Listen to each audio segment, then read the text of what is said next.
Right, so we're gonna fly the drone, and the whole shot idea here is that Joy has now come walking up from the stairs here, and she's gonna go into the jacuzzi that's behind you right now, and we're gonna get a top-down shot, just flying straight up, with looking straight down to capture when she gets into the hot tub or the jacuzzi, and while she's in there, or mainly when she's in there.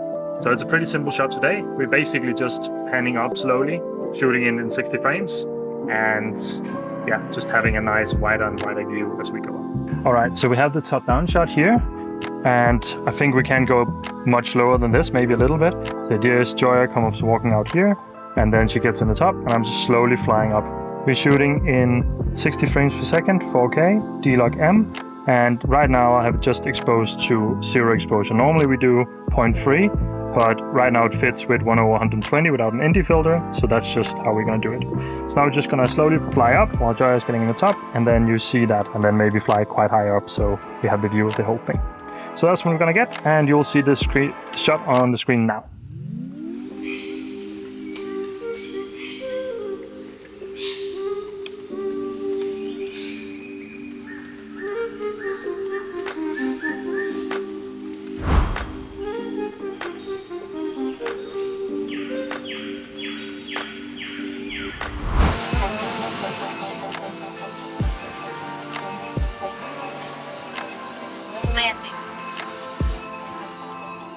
Alright, so it's a few days later and I am back in the little office that I have at the moment, and it's time to take a look at the grade and the little speed ramp that you saw just before.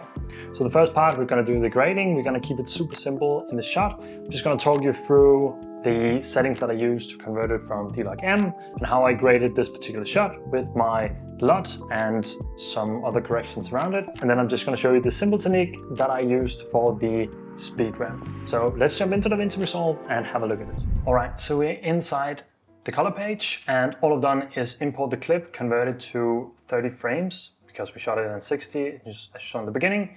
And we have a clean slate here in terms of the grading, so everything we see now is in D-Log-M. Now, as I said before, I want to touch a little bit upon this as well, but first of all, let's just convert it into Rec. 709 Gamma 2.4. So I'm going to make 2 additional nodes. I use Option S. You can also just right-click and add node, and then add a serial node. That's all that we've done now. I have set R on my keyboard to rename them, so I can quickly do that. So we're going from log to DaVinci Wide Gamut, and then from DaVinci Wide Gamut to Rec. 709. So for that process, I'm going to take a color space transform onto the first one here. I am going with DJI D-Gamut and not D-Log, because if we went into that, it would be a very harsh transformation. So I'm going with Canon Log. It's the same principles that I've used on the D-Log that I was used to from the Mavic 2 Pro. And then we're converting it into DaVinci Wide Gamut and DaVinci Intermediate. And then on the last one here, we're going from DaVinci Intermediate, Gamut into Rec. 709 and Gamma 2.4. Now I recently saw a trick that you can use the custom max output. If we take the waveform here, you can see the whites are pretty much clipping up here, almost at least, very, very close.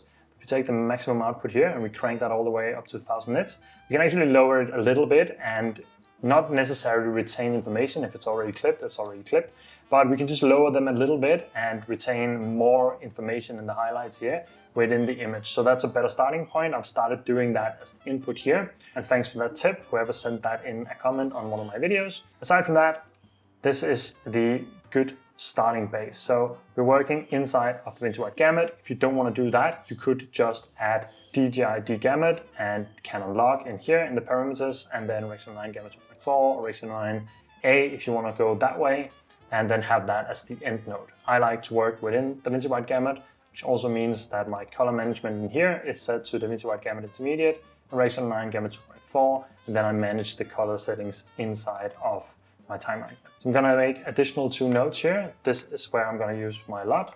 This is where I'm going to change my exposure settings, and this is where I'm going to change the balance if I need to. Then we're going to add a few more here, or 2 more nodes afterwards, but let's just begin with these. So I'm going to open my LUTs, and in my color pack here, I have these cinematic LUTs. There's only 2 at the moment. I'm planning to hopefully soon release a few more, but Cinematic Classic is my go-to for pretty much everything you see me post on Instagram. It just lowers the brightness quite a lot and gives a more cinematic look with more teal shadows and a bit more orange highlights. And then it also takes these greens to be more cinematic. You can see they're a little bit artificial now after we converted it to Rec. 9. And now it all just looks a little bit moodier and darker.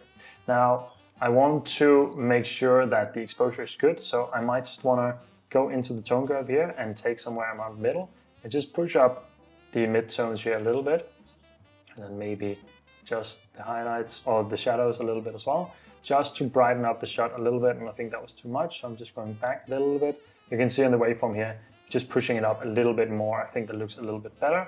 Just want it to be a bit brighter. This LUT is a little bit harsh on the content. So with these two, we just went from this to this. So we haven't lost that much of the brightness, but I do like to lower that a little bit to get more of a quotation marks cinematic look. So if we go into the vector scope now, I'm just gonna look around here and see if everything looks good. And I do actually think that everything is pretty good now. If you zoom in here to the legs, I think they are a good skin tone already. I do like how all the greens look. So I'm not gonna do much in terms of the balance here. I think everything looks pretty much on point already.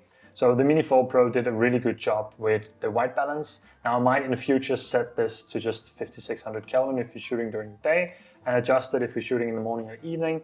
But for now, I just kept it at auto, especially because in this shot particularly, we didn't have any ND filters.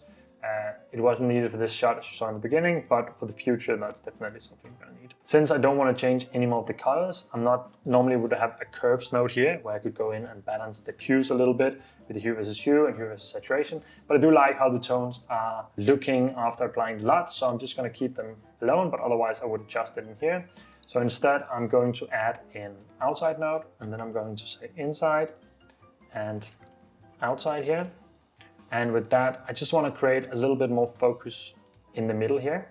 So I'm going to just make a feathered mask here, power window, and then I'm going to add just a little bit more contrast in the middle, just by lowering the shadows, increasing the highlights a little bit. And just by that, it looks a little bit better. I think I'm going to do a little bit more, something like this. It just looks a little bit better. And then for the outside, I'm just going to lower the exposure quite a lot to get that more moody kind of feel, and maybe even raise the blacks a little bit and then the shadows back up, just to not have it too much. And with these two nodes, we're going from this to this as well. So to be honest, that's pretty much what I'm gonna do with this shot overall. I think it looks pretty good, both when we go high up and also when we are pretty close. The D-Log M holds up really, really well. As you saw in the beginning, it was exposed just dead on 0.0. Normally I would overexpose it a little bit, but in this case it worked out just fine and all the settings were good, even though we didn't have ND filters. So I'm super happy with how everything turned out. And even the brightest points here, because we did the nits input here in the beginning, they are not clipping as much, they are a little bit flatter. We could try and increase those a little bit, but I do actually like this more flat, muted look. So I'm just gonna stick with it like this and be happy with it how it is. In future episodes, I'm gonna not use the LUT and show you how to grade it from scratch. But in this video, we're just gonna keep it. So that's pretty much it for the color grading part. That was the grade. I hope you enjoyed that part. If you want, then the link to the LUT pack is down below. I used the classic cinematic, as you just saw, from the color pack, and everything is linked down below if you want to grab it for yourself. Now let's jump back into DaVinci, but into the edit timeline, and just have a quick look at how I did the speed ramp for this video as well. Let's jump into this speed ramping. So I'm now in the edit tab here, and let's get a little bit more real estate. I've already made 2 markers from making the intro earlier because I didn't originally plan to do a speed ramp. So I just made 2 markers to make it easier for myself. But essentially I went through the clip, scrubbed through it, and I wanted her to sit still in the jacuzzi before speed ramping. And then I want the speed ramp to happen in between here and the end, where I just want about 3 seconds for it to pan up. And it's played back in slow motion because it was shot in 60, scaled down to 30 FPS afterwards. So what I want to do is I want to right click on my clip here and I want to say retime controls. I could also do Command R. That brings up this retime menu, and just remove the audio track here a little bit. If I go to my first marker here, then I can just click here and set add speed point. And then I want to do the same for the second one over here. So I'm going to add another speed point. And now we have these speed points. The last bit I'm going to keep at 100%, the first bit I actually want to speed up to 200%, so we're back essentially at 60 frames. Because she's walking out, and it looks a little bit funny when it's in slow motion, so it looks better if it's shot like this, and I don't really feel like you see that much of a difference, even though we're starting 60. And then as soon as we get to this point here, this is where we want the speed ramping to happen. So I'm gonna try and pull this together, and you can see the middle here is ramping up in percentages. That means that we are making it faster. So I'm actually just gonna make it super, super, super tiny here. So it happens within the blink of a second. So something like this, I think might be pretty good. Then I'm gonna right click again and then say retime curve.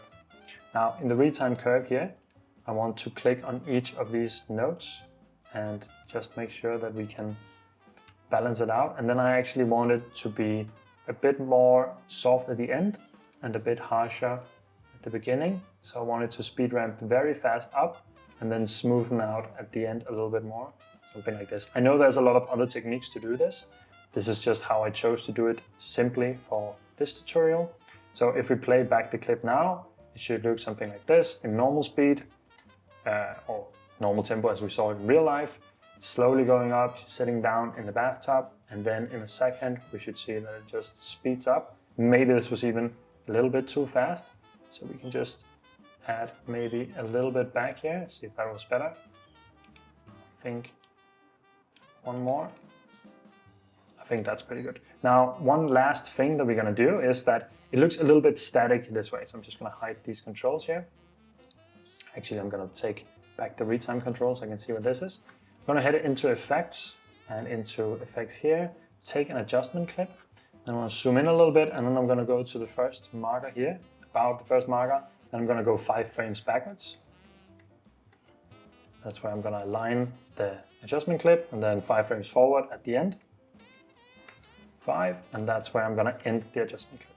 And what I wanna do from here is just search for motion blur within effects.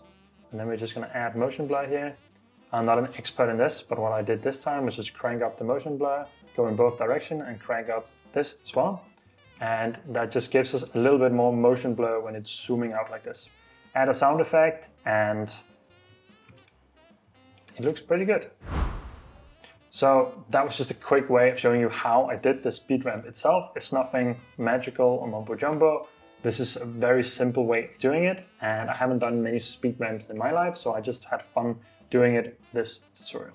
And with that said, that is the end of the first episode of Behind the Shot. Now, I just need to get into the flow of this video and how to do everything, so bear with me. It might take a few episodes to really nail this format, but I'm super excited to do a lot more cool shots with the Mini 4 Pro and show you the process from getting the shots and also some more complicated shots than this one, and all the way to the final grade and edit, and perhaps later also incorporate some more storytelling into the shot so I can show you how these drone shots fit into whatever else we're shooting and how they mix into the storytelling in that way. So that's it for this one. I hope you enjoyed it. Leave some comments down below if you have any questions, comments, or just if you enjoyed the video as well. I love to read those. And with that said, I'll just catch you in the next video. Take care.